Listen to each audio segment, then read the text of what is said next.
The Whispering Shadows.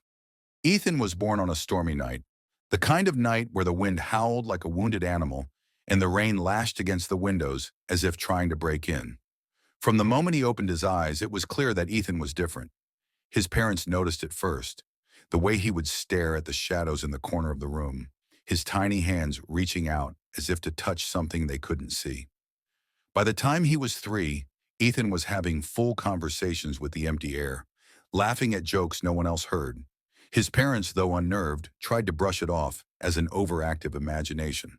But as Ethan grew older, the strange occurrences became harder to ignore.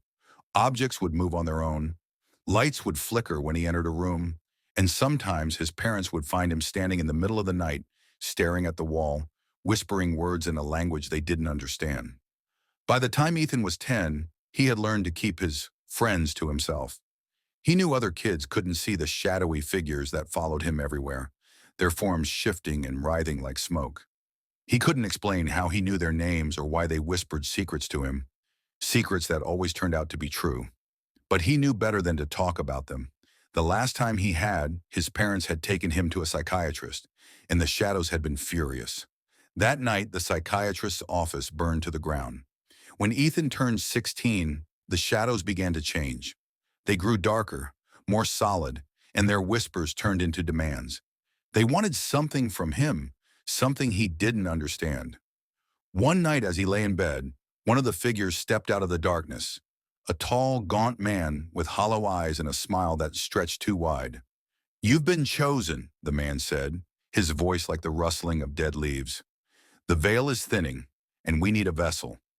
You will serve us or you will perish." Ethan tried to scream, but no sound came out. The man reached out, his fingers cold as ice, and pressed them against Ethan's chest. Pain exploded through his body, and he felt something inside him tear open, like a door being forced ajar.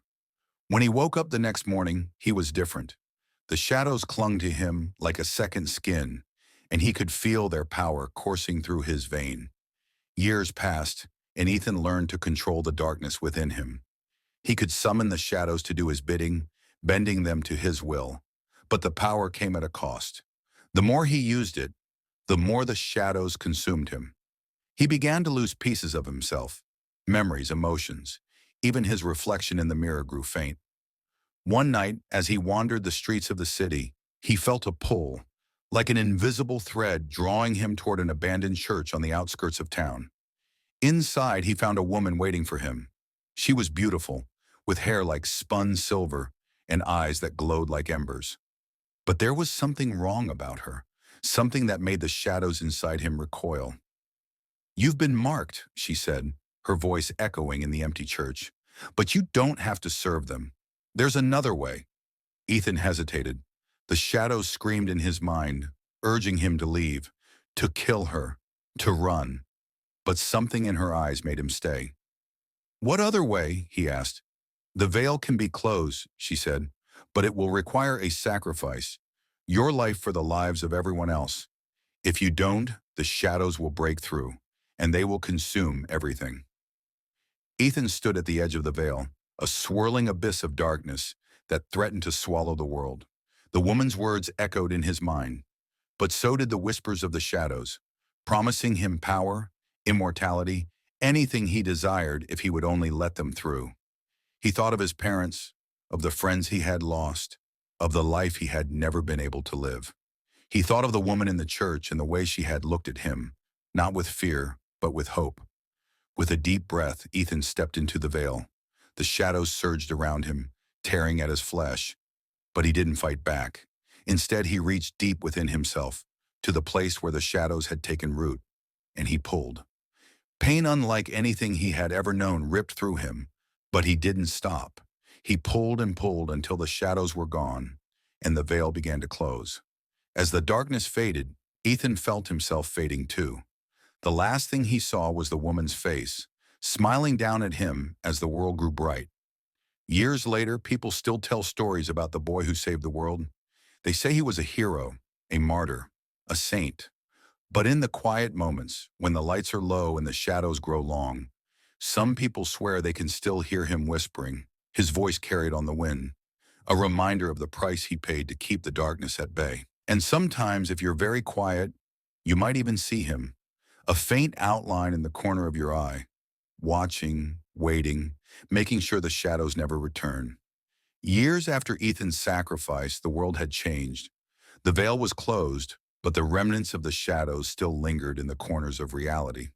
People began to notice strange occurrences, children who could see things others couldn't, objects moving on their own, and whispers in the dark.